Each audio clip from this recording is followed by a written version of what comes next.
mul on selline tunne, et ma arvasin, et mul saab olema 20-ndates rohkem raha, kui mul on.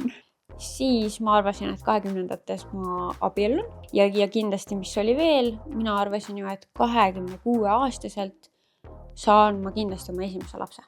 See oli küll juba noorest saati selline nagu hästi tugev soov minus, et ma ei taha veeta suurem osa oma ajast täiskasvanuna, tehes midagi, mis mulle ei meeldi, hambad ristis suruda läbi kuskilt.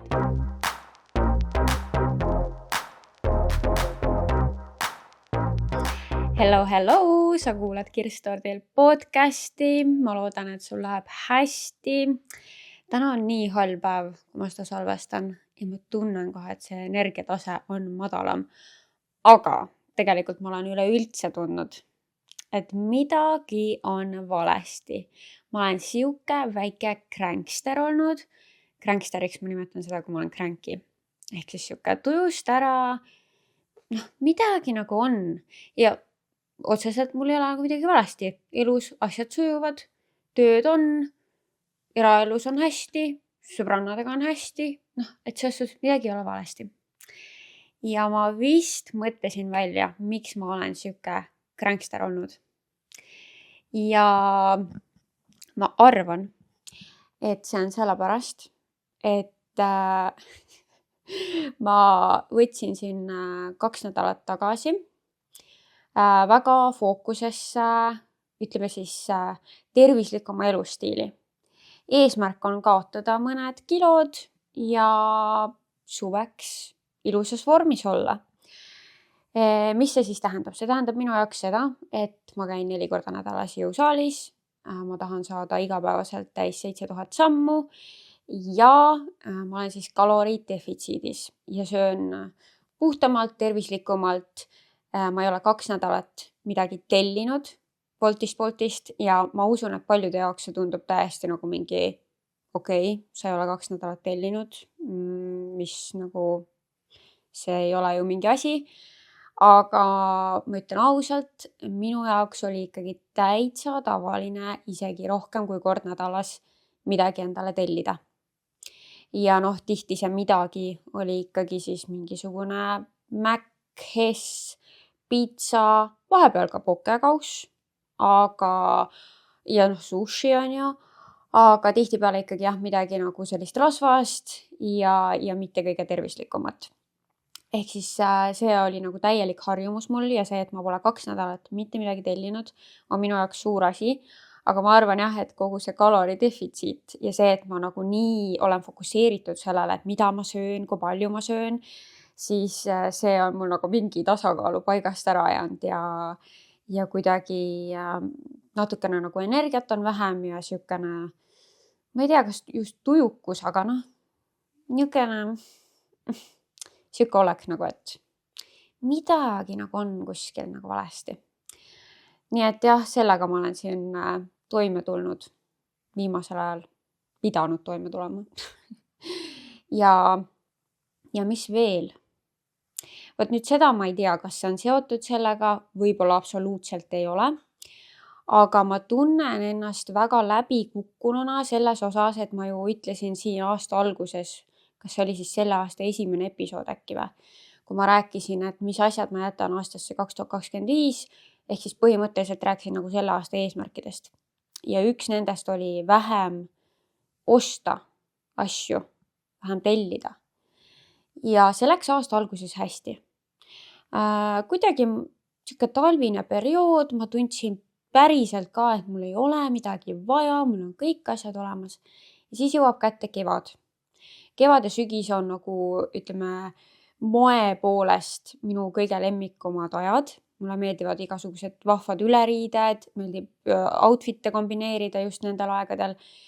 Ja järsku ma tunnen, et mul on kõike vaja. Mul on vaja, ma ei tea, 3 paari jalanõusid, igasuguseid aksessuaare, uusi riideid. Mul oli üldse nagu mingi stiili kriis, identiteedikriis, mis riideid ma peaks kandma, ühesõnaga. Ja ma korra mõtlesin, et äkki see, et ma nüüd viimasel ajal olen nagu täiesti ütleme siis rajalt maas selle ostmise vähendamisega, et kas see võib olla ka seotud sellega, et kuna ma tunnen, et ma pean nagu nii tugevalt ennast kontrollima mingis aspektis oma elus, ehk siis ütleme, see toitumine on minu jaoks see kõige suurem, see trennis käimine, see ei ole nagu, see on mul kogu aeg olnud, et ma olen suht 3 korda või 4 korda nädalas käinud ja see sammude kogumine ka nagu ei olegi nii hull, aga vaat see toitumise asi on minu jaoks nagu väga, ütleme nendest kõige keerulisem siis, et kas see, et ma seal pean ennast hulk kontrollima, on siis vallandanud selle, et ma ei suuda ennast kontrollida internetist asju ostes. Sest et täitsa piinlik kohe, ma olen viimastel päevadel ikka jube palju asju tellinud. Ja siis ma tunnen ennast süüdi, kuna ma ütlesin välja selle, et ma vähendan seda ostmist, juba inimesed YouTube'is ka minu vlogide all keegi pani tähele seda, et kuule, et kas sa mitte ei öelnud, et sa vähendad ostmist, iga vlog mul on mingi haul, on ju, et jah, et see on mul endal ka meeles, kogu aeg istub kuklas, aga siis ma lihtsalt ei suuda ennast vahepeal nagu peatada. Jälle mingi tore asi, jälle mingi põnev asi tuleb ette, siis ma ütlen ka endale vahepeal, et aga see on ju mu töö ka, et mingeid uusi iluasju proovida, lõhnasid katsetada, kuna mulle ka siuke stilistika ja moepool meeldib, siis ikkagi ma pean ju trendidega kaasas käima ka, on ju, aga tegelikult eks see on siukene ettekääne igal juhul, et mu töö ei nõua mult seda, et ma ostaksin endale lihtsalt nagu hunnikutes asju kokku. Ehk siis ma ei tea, ma olen selles osas täiesti kontrolli alt väljas ja ma ei suuda ennast peatada. Asjad toovad mulle rõõmu. Väga materialistlik tundub. Aga tõesti nii palju õhinat tekitab minus nagu mingid uued riided, uued kombinatsioonid, mis ma saan kokku panna. Ja muidugi parfüümid. Ma praegu lihtsalt olen ennast nii hullult tagasi hoidnud. Mul on 2 parfüümi, mis on tegelikult nagu, üks nendest on juba, ma ei tea, 2 aastat olnud mul mõtteis ja teine vähem aega, aga need on lihtsalt nii kallid, et ma sellepärast ei ole neid ära tellinud, aga ma käin kogu aeg kuskil nagu mingi Vintedis ja jagas ka vaatamas, et äkki keegi müüb nagu mingi normaalsema hinnaga. Aga ma ei tea. Mul on tegelikult nagu see lõhna sektsioon kapist on nii täis, et sinna ei mahugi midagi uut. Ja tegelikult ma tahan sealt midagi ära müüa, siis ma mõtlen, et ma peaks enne müüma ja ühesõnaga, ma ei tea, miks ma oma sisemonoloogi praegu täiega jagan. See ei huvita enam mitte kedagi. Aga need on olnud minu siuksed struggle'id viimasel ajal. Aga mis hästi on olnud, on see, et ma käisin eelmine nädalavahetus õega spaas. See oli nii mõnus, nii lõõgastav ja nii tore oli õega aega veeta. Et see oli hästi-hästi mõnus. Hestia spaas käisime, see on mu lemmik spa seal Haapsalus. Et nii nagu, seal on nii zen vibes lihtsalt. Et see oli väga tore asi ja siis ma sain just mõned päevad tagasi kokku oma sõbranna Piaga, kes mitu kuud üksinda Aasias ringi reisis ja tema rääkis oma reisimuljetest ja nii tore oli lihtsalt nagu koos istuda, jutustada, muljetada, et see oli selline fun girly time, mida oli väga vaja. Ja mind ootab siin ees ka väga sotsiaalne nädalavahetus. Mina filmin seda praegu reedel. Nii et mul on täna õhtul on teise sõbrannaga kokkusaamine, homme on sõbrannadega kokkusaamine, nii et väga selline suhtlusrikas, aga mind selline ajaveetmine täiega täidab seestpoolt, et jah, ma pean küll oskama ka kuskilt nagu pidurit tõmmata, et mingit aega on mul ikka nagu vaja iseendale ka ja lihtsalt nagu, et rahulikult kodus olla. Aga üldiselt see aeg sõbrannadega on see, mis täiega laeb minu patareisid. Vot, nii et sellised update'id siia algusesse. Mõtlesin, et mainin veel selle ka ära, et nii hea meel, et teile meeldis eelmine episood Aleksandriaga, et nii palju positiivset tagasisidet. Aitäh kõigile, kes kirjutasid kommentaari või kirjutasid eraldi. Et see tähendab väga palju ja sotsiaalmeedias ka see pooleks maksmise klipp ikkagi täiesti kohe pani rahva kihama, et oli näha, et väga selline puudutav teema selles suhtes, et inimesed tahtsid kohe kaasa rääkida ja oli mida öelda, on ju, ja ikkagi enamus siis nõustus minu ja Aleksandriaga, et selline suhe ei ole normaalne. Kui sa ei ole veel eelmist episoodi kuulanud, siis ma kindlasti soovitan kuulata, et seal oli just nagu parasjagu sihukest huumorit ja parasjagu ka tõsisemat juttu ja väga olulised teemad käisid läbi, nii et väga hea episood tuli minu arvates. Üks asi veel, et hoia silm peal Kirstordil pod Instagramil, sest et mul on tulemas üks teadaanne, mida ma arvan päris paljud teist ootavad.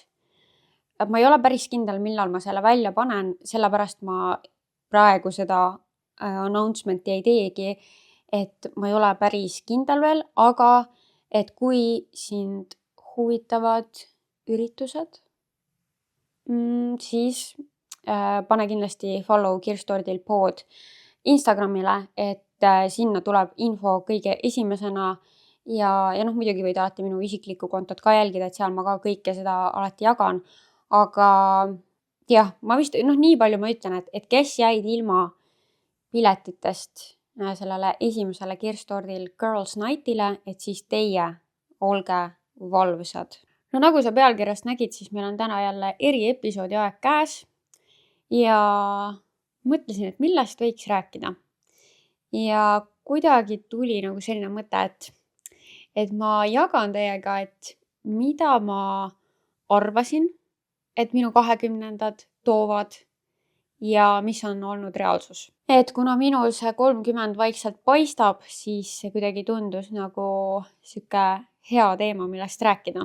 Et ma ei teagi, ma alustan äkki mingisugustest väiksematest asjadest. Ega ma nüüd täpselt ei mäleta ka, et mida ma siis enne neid 20-ndaid kõike mõtlesin, aga ma üritasin nagu tagasi minna sinna, ütleme Tiineka, Kaisa ajusse ja natuke kompida seal. Et mul on selline tunne, et ma arvasin, et mul saab olema 20-ndates rohkem raha, kui mul on. Et eriti 20-ndatele lõpuks ma arvan, et idee või mu peas oli nagu selline, et siis on ikka nagu korralikult raha kõrvale pandud ja nagu siukene nagu tuhhi on nagu vabalt. Et ma ei tea, kas ma nüüd konkreetselt seda nagu niimoodi mõtlesin, aga kuidagi see tunnetus oli nagu selline, et 20-ndates küll see raha kindlasti nagu tuleb.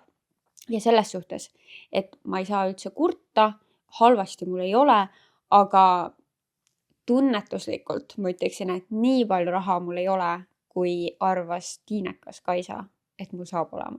Siis teine asi, et ma ei arvanud, et ma võiksin kokkamisest tunda nii suurt rõõmu, kui ma praegu tunnen. Ja ma ei teagi, kas see põhjus võib olla selles, et mingi aeg ma ikkagi kuidagi tajusin kodus enda impsi puhul seda, et see söögi tegemine oli muutunud ikkagi selliseks kohustuseks. Ma ei tea, kas ma saan päris öelda ebameeldivaks kohustuseks. Mitte võib-olla päris seda, aga et selline, et see tuleb ära teha.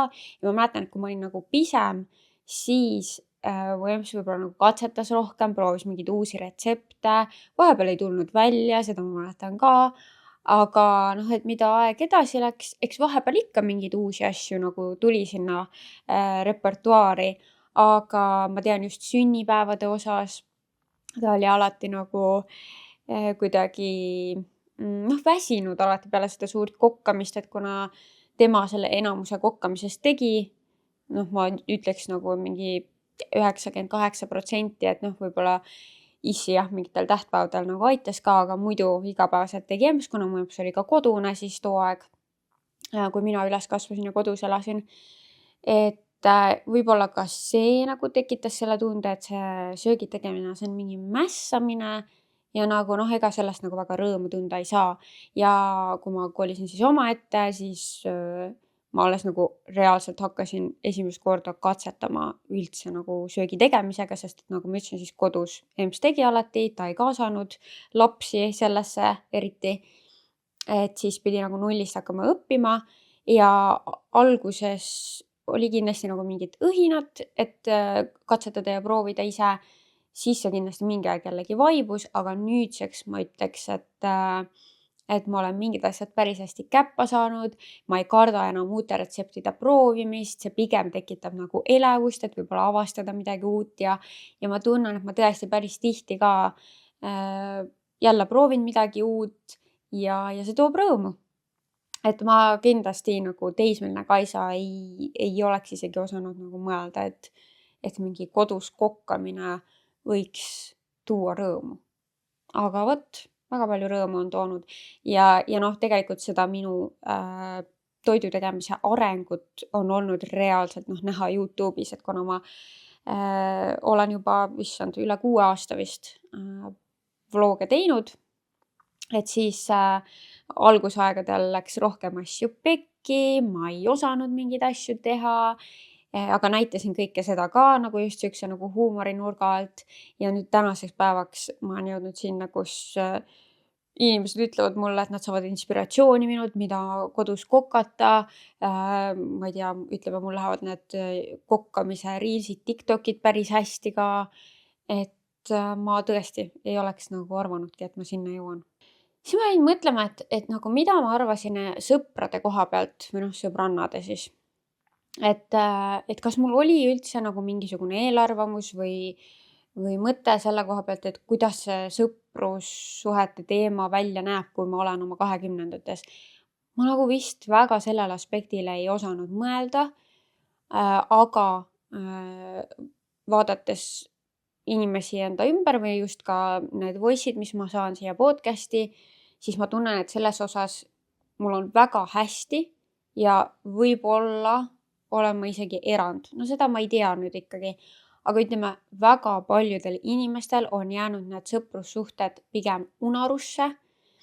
Võib-olla siis just 20-ndate teises pooles, et võib-olla see algus, kui on veel mingi ülikool, värgid-särgid, et siis võib-olla on rohkem need sõbrad ikkagi nagu osa igapäevaelust, aga mida aeg edasi, siis seda vähemaks jääb seda kokkusaamist, seda raskem on leida ühist aega, et üldse kohtuda ja seda nõrgemaks need sõprussidemed jäävad, et selle koha pealt minul on väga hästi, ma olen muidugi ka järjepidevalt panustanud oma sõprussuhetesse aastast aastasse ja on ka tekkinud uusi toredaid sõbrannasid, kes samamoodi väärtustavad väga sõprussuhteid, ehk siis ma olen kuidagi leidnud inimesed, kes on nagu samal lainel minuga. Et selles osas mul on tõesti väga hästi ja ma ei tunne, et oleks isegi nagu super suurt erinevust sellest, mis oli siis, kui ma olin veel, ma ei tea, 17, 18, 19, et jah, okei, ma ei käi gümnaasiumis, ma ei näe iga päev oma sõbrannasid, aga ikkagi päris tihti leiame aega, et kokku saada ja suhelda. Et selles osas on nagu väga hästi. Siis ma arvasin, et 20-ndates ma abiellun. See oli nagu päris kindel asi mu peas isegi. Et kindlasti ju. Või nagu, et miks ei peaks. Aga no vot, siin ma olen. Mitte abielus. Ja 20-ndates seda kohe kindlasti ei juhtu.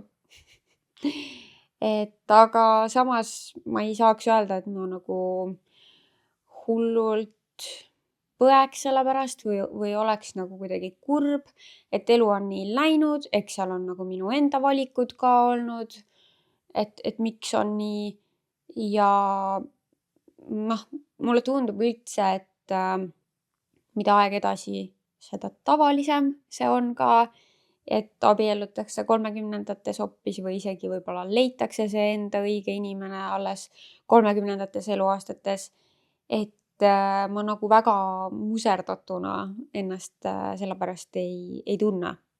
Ja kindlasti, mis oli veel, mina arvasin ju, et 26-aastaselt saan ma kindlasti oma esimese lapse. See oli nagu mingi aeg, ma tean, et ma nagu otsustasin oma ajus, et 26, see võiks küll olla see, et siis see esimene laps tuleb. Ja noh, lapsi mul ka ei ole ja jällegi ma isegi ei näe, et lähiaastatel tuleks ja kui ma nüüd täiesti aus olen, siis ma pean ütlema, et isegi on hakanud üldse tulema mõtted, et kas ma üldse lapsi tahan. Aga see on nii värske arusaam või mõte üldse, mis on mu aju tekkinud, et ma ei teagi, kui palju ma nagu seda oskan teile edasi anda. Et see on tõesti nagu väga värske, kus ma olen nagu üldse tabanud selle mõtte enda peast. Sest et noh, ma ei tea, minu jaoks on nagu väiksest saati see on olnud täielik normaalsus, täiesti mitte küsimärgi koht, et ma saan emaks üks päev ja ilmselt on mul rohkem kui üks laps. Et ma ju ise tulen 4-lapselisest perest ja see on olnud nagu täiesti nagu normaalsus, et ma saan ka üks päev lapsed. Ja ma ei teagi siiamaani, et kas see on siis olnud lihtsalt see nagu ühiskondlik surve või noh, et see, et sa nagu tunned, et see on normaalsus ja siis sa võtad omal selle pähe, et jah, mina ka kindlasti saan. Või on see ikkagi olnud minu soov? Ja lihtsalt nüüd, mida aeg edasi on läinud, siis seda realistlikumaks on muutunud see pilt emadusest ja sellest, mida tähendab päriselt lapse saamine. Et kindlasti kunagi see pilt nii selge ei olnud ja võib-olla selles mõttes ongi ka parem varem lapsed saada, et siis sul ei ole nii palju hirme, sa ei mõtle nii palju üle, et praegu, kus ma olen elanud ainult iseendale, siis see kontrast tundub ikkagi päris meeletu. Et kui minu maailm ei keerle enam ümber minu, vaid ümber lapse ja see tundub nagu hästi suur muutus ja selline, et jah, isegi kui ma arvan, et mul on päris realistlik pilt sellest, mis see elu saab olema, siis tegelikult isegi see ei ole realistlik, et ma tegelikult ju ei kujuta ette, mida tähendab see, kui sa saad lapse ja ta sõltub sinust ja sa pead nagu pühenduma talle.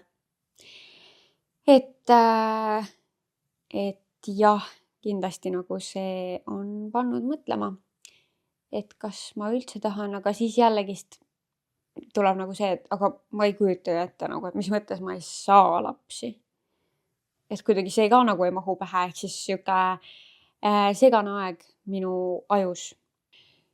Siis ma nagu ei ole kunagi sellele väga palju keskendunud, aga ma arvan, et ma ikkagi oletasin, et 2020-ndates ma autojuhiload saan või teen siis.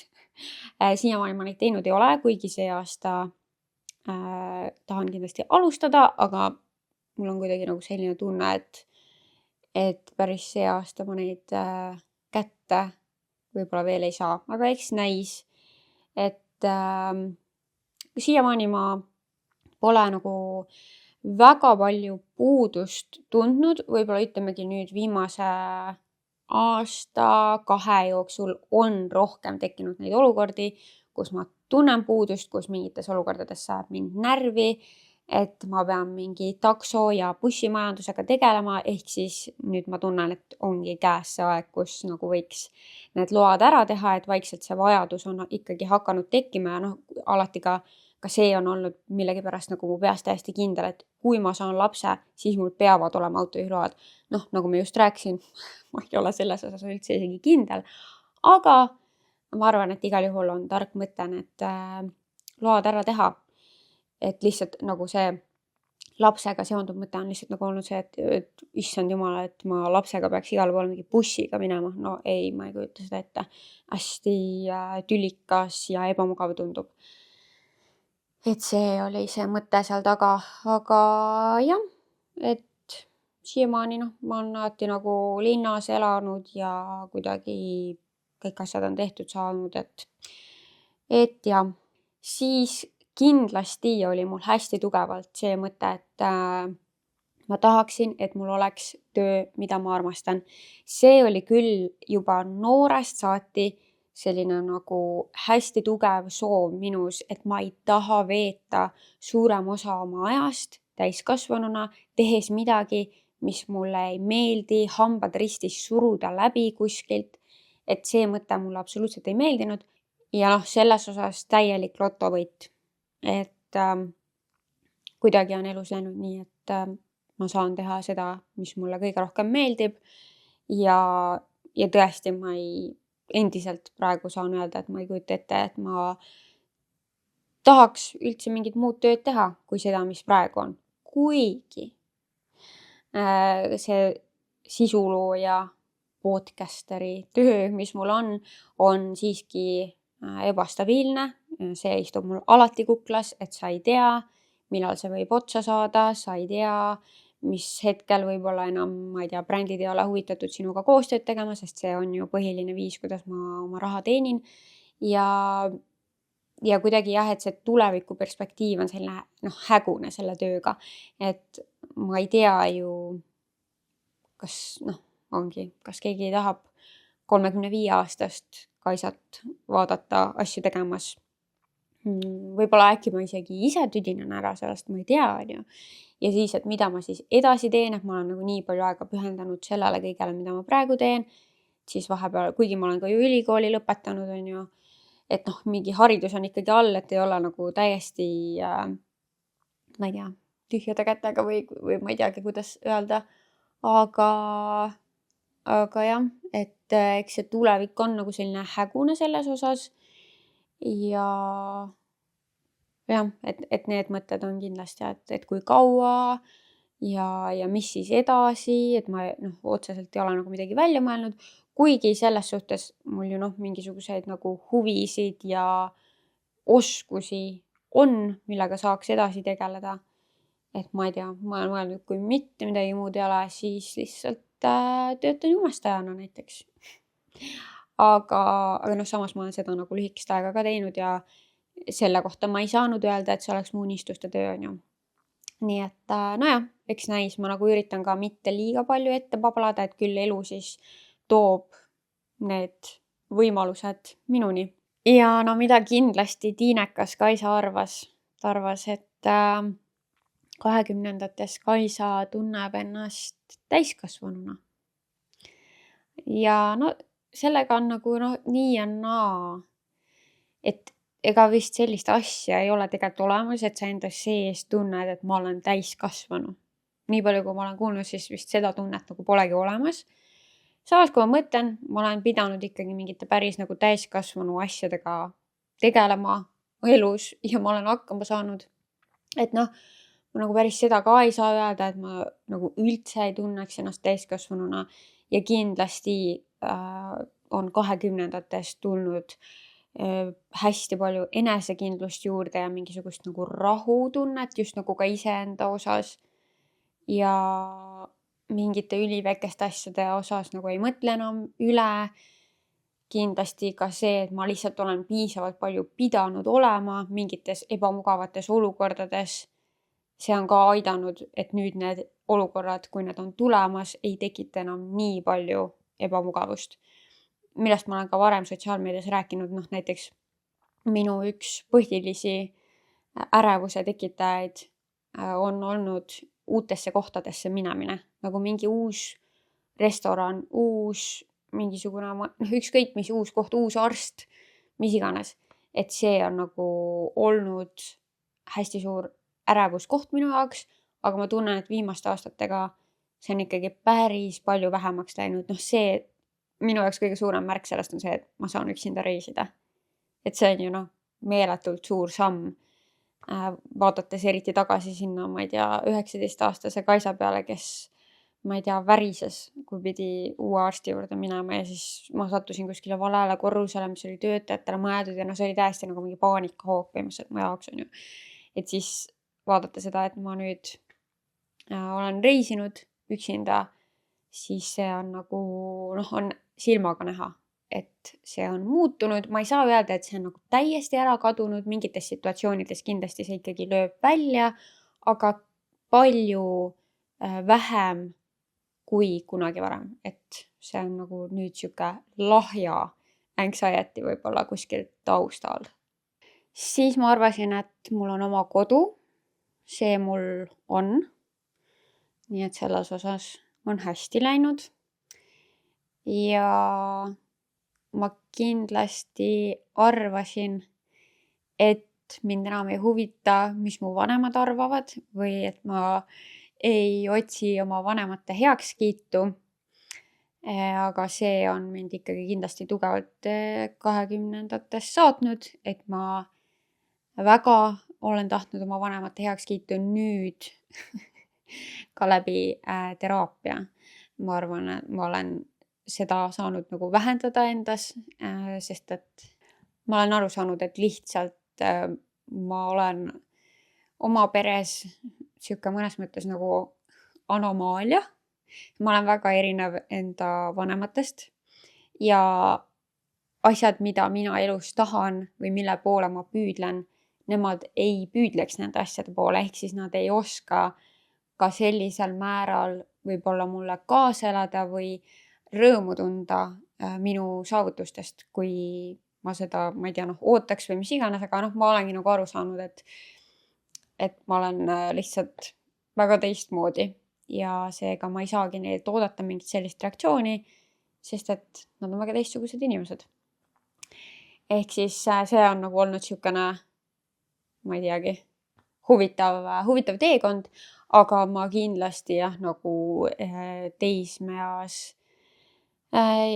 mõtlesin, et nii kui ma kodust välja kolin, siis on täiesti ükskõik ju, mis need vanemad üldse nagu mõtlevad.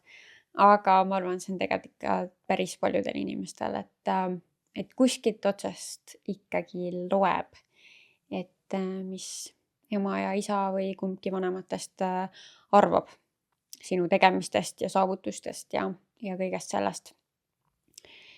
Et jah, ja sellega nagu, ma ei tea, kõige selle jutuga ma üldse ei tahtnud oma vanemaid kuidagi maha teha. Ma lihtsalt nagu ütlesin nii nagu reaalsus on, et nad on väga teistmoodi inimesed minust.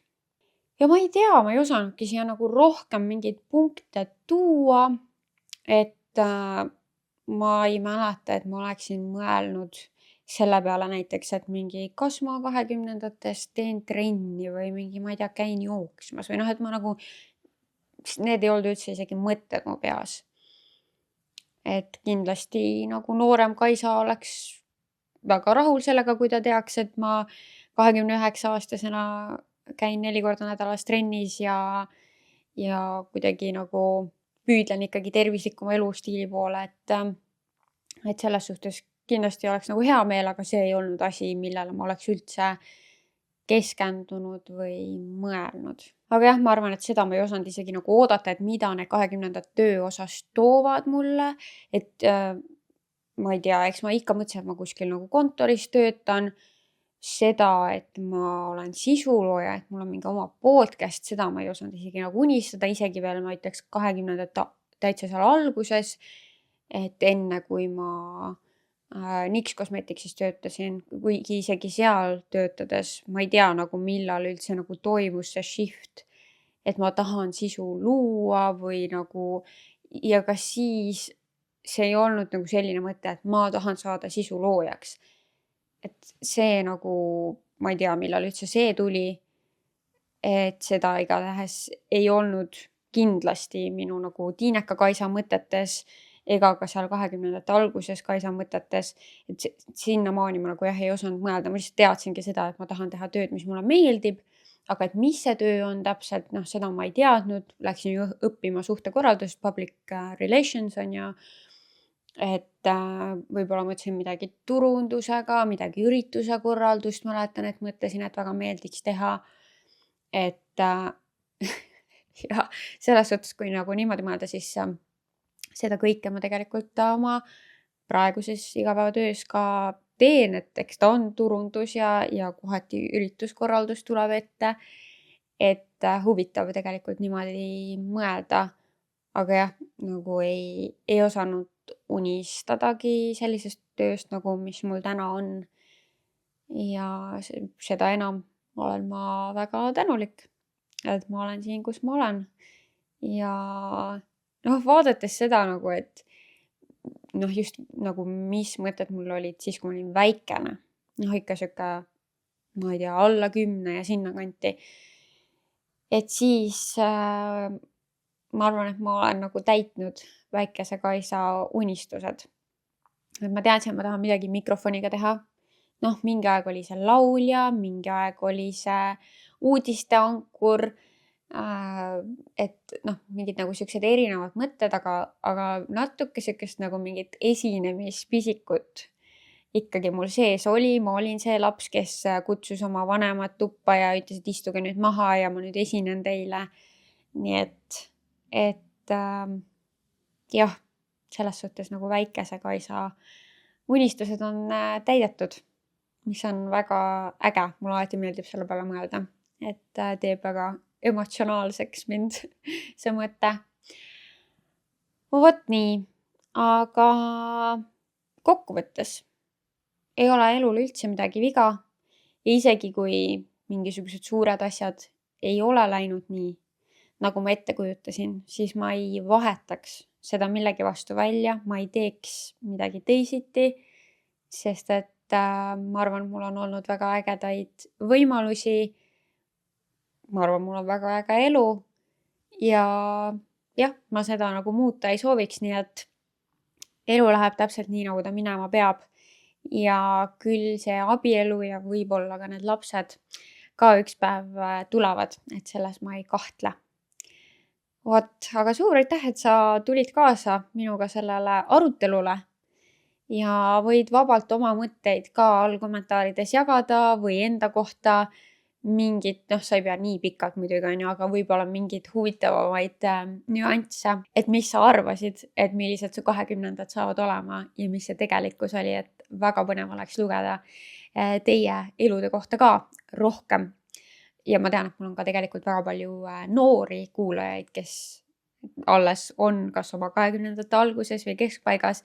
Ehk siis tegelikult ma tahtsin ka nagu teie jaoks selle episoodi teha, et sa ei pea nagu ennast ribadeks rabelema, et teha ära kõiki neid asju, mis sa ette kujutasid, et 20-ndates juhtuvad, et elu läheb nii, nagu ta minema peab ja peaasi, et sa oled hetkes, tunned rõõmu ja proovid erinevaid asju. Just 20-ndad minu arust on ka selle jaoks, et nagu proovida läbi erinevaid töökohtasid, suhelda erinevate inimestega ja kuidagi nagu avastada maailma, avastada iseennast, mis sulle meeldib, mis sulle ei meeldi. Ja selles suhtes ei ole nagu mingit õiget ja valet. Et võib-olla seda nagu tahtsingi selle kogu episoodiga ka öelda. Vot, igal juhul suur aitäh, et tulid minuga sellele mõtterännakule ja kohtume juba järgmises episoodis. Tšau!